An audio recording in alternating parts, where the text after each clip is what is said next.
Hola, ¿qué tal? Nosotros somos estudiantes de la Universidad Autónoma del Estado de México y hoy venimos a exponerles Fisiología de Sangre. La sangre es un tejido conjuntivo especializado hematopoyético, el cual transporta, distribuye y mantiene la homeostasis. Está constituido por células y líquido extracelular.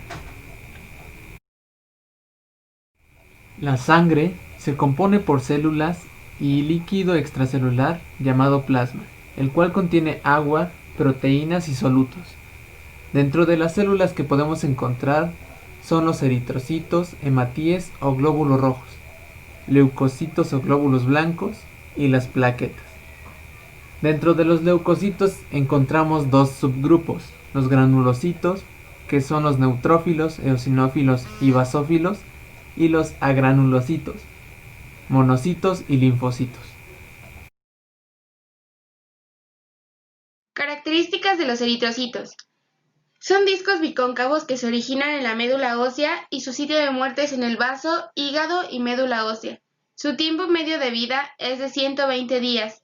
Son células anucleadas que carecen de organelos celulares. Su diámetro es de 7.8 micras y 2.5 micras de espesor en su punto más grueso, y una micra en el centro. El volumen corpuscular medio es de 83 a 97 femtolitros. Son bolsas que pueden deformarse.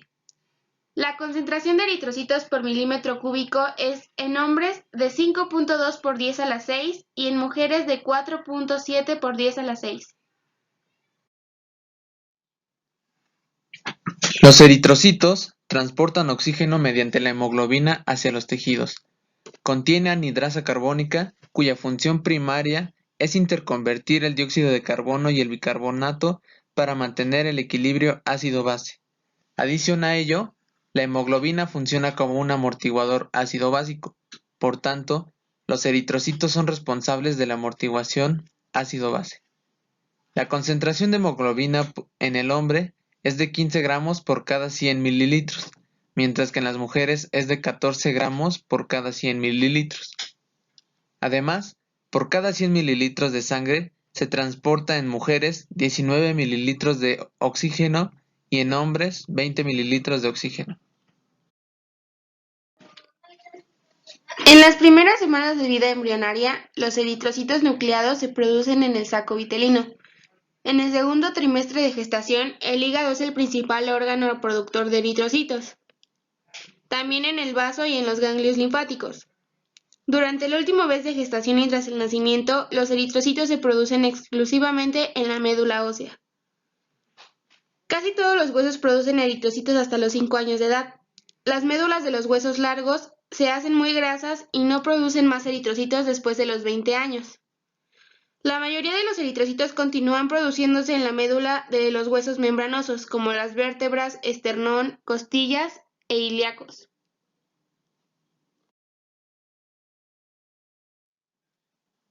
Las células sanguíneas comienzan sus vidas en la médula ósea a partir de un solo tipo de célula, llamado célula precursora hematopoyética pluripotencial, de la cual derivan todas las células de la sangre. A medida que se reproducen, una pequeña parte de ellas permanece como célula pluripotencial original y se queda en la médula ósea para mantener el aporte. La mayoría de las células reproducidas se diferencia hasta formar dos líneas celulares, las células precursoras mieloides y las células precursoras linfoides.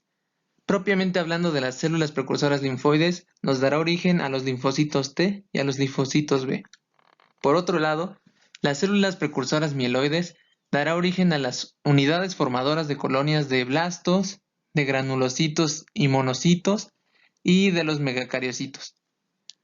Los eritrocitos se originan de la unidad formadora de colonias de blastos, diferenciándose a unidad formadora de colonias de eritrocitos para finalmente darnos a los eritrocitos. El crecimiento y reproducción de las diferentes células precursoras está controlada por múltiples proteínas denominadas inductores del crecimiento e inductores de diferenciación. Uno de los inductores de crecimiento es la interleucina 3, que favorece el crecimiento y reproducción de casi todos los tipos celulares. Algunos factores externos de la médula son inductores de diferenciación como el oxígeno y las infecciones. La primera célula que se puede identificar como perteneciente a la serie eritrocítica es el proeritoblasto. Bajo el estímulo adecuado, se forman grandes números de estas células a partir de las células precursoras. Después del proeritoblasto, tenemos al eritoblasto basófilo, que da origen al eritoblasto policromatófilo, que a su vez da origen al eritoblasto ortocromático, para después darnos a los reticulocitos, que son restos de células, para finalmente originarnos a los eritrocitos, células anucleadas sin organelos. Eritropoyetina. Regula la producción de eritrocitos. La disminución de oxígeno estimula su producción. El 90% se forma en el riñón, el resto en el hígado, retina y sistema nervioso central. El factor 1 inducible por hipoxia induce la transcripción para producir eritropoyetina. Algunas hormonas como la noradrenalina, adrenalina y varias prostaglandinas estimulan la producción. Para la maduración final de los eritrocitos, dos vitaminas son esenciales para la síntesis de ADN: la vitamina B12 o cianocobalamina y el ácido fólico. La falta de vitamina B12 o de ácido fólico da lugar a un ADN anormal o reducido y, en consecuencia, a que no se produzcan la maduración y división celular. También encontramos eritrocitos de mayor tamaño, con una membrana frágil y es a menudo irregular, grande y oval. Estas células mal formadas, tras entrar en la circulación, son capaces de transportar oxígeno normalmente, pero su fragilidad les acorta la vida a la mitad o a un tercio de lo normal. Por tanto, la deficiencia de vitamina B12 o de ácido fólico provoca un fallo en la maduración en el proceso de la eritropoyesis.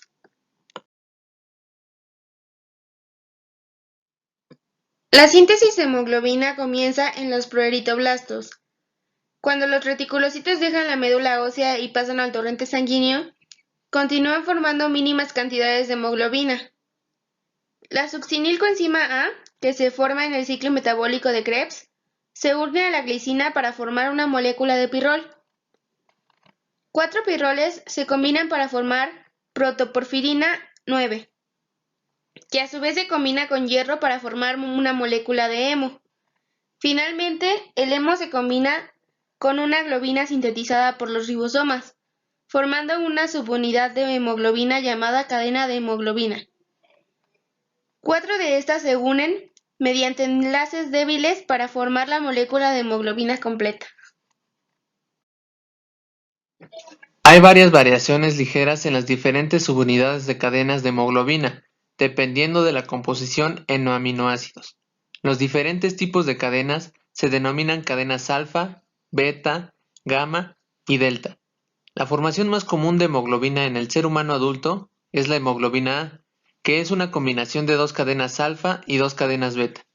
La hemoglobina A2 es una combinación de dos cadenas delta y dos cadenas alfa. El 2% de la población tiene este tipo de hemoglobina, mientras que la hemoglobina fetal es una combinación de dos cadenas gamma y dos cadenas alfa.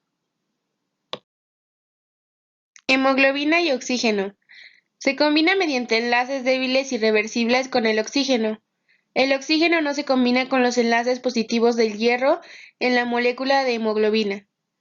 El oxígeno se transporta como molécula y no en forma de oxígeno iónico.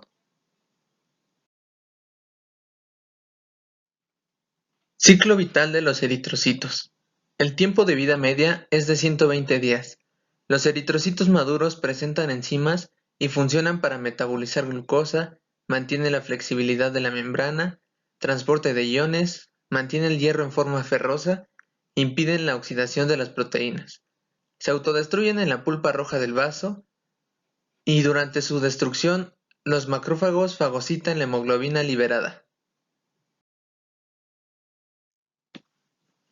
Una vez explicado cómo se forman los eritrocitos y la eritropoyetina y las sustancias que contiene la sangre, vamos a continuar con hemostasia. Hemostasia. Prevención de la pérdida de sangre. Se llega a la hemostasia por varios mecanismos: espasmo vascular, formación de un tapón de plaquetas, formación de un coágulo sanguíneo, proliferación de tejido fibroso en el coágulo sanguíneo para cerrar el agujero en el vaso.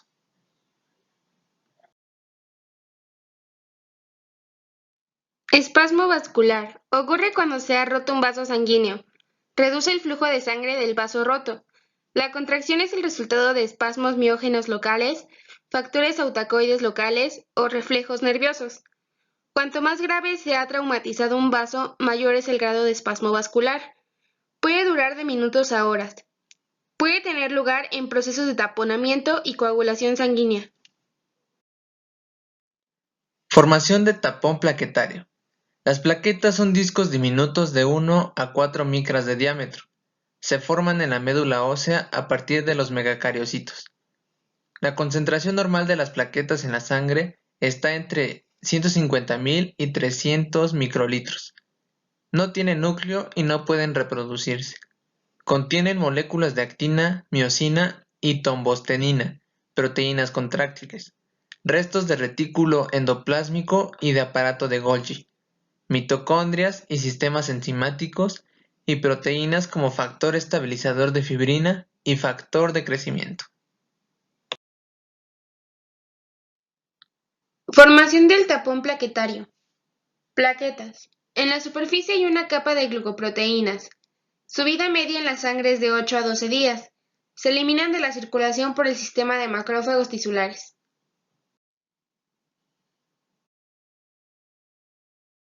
Coagulación sanguínea en el vaso roto.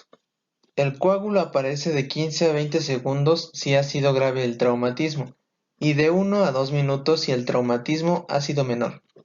De 3 a 6 minutos, el extremo roto se rellena con un coágulo si no es grande. De 20 minutos a 1 hora después, el coágulo se retrae. Organización fibrosa o disolución de coágulos sanguíneos. Una vez que se ha formado el coágulo sanguíneo puede suceder una de estas dos cosas. 1.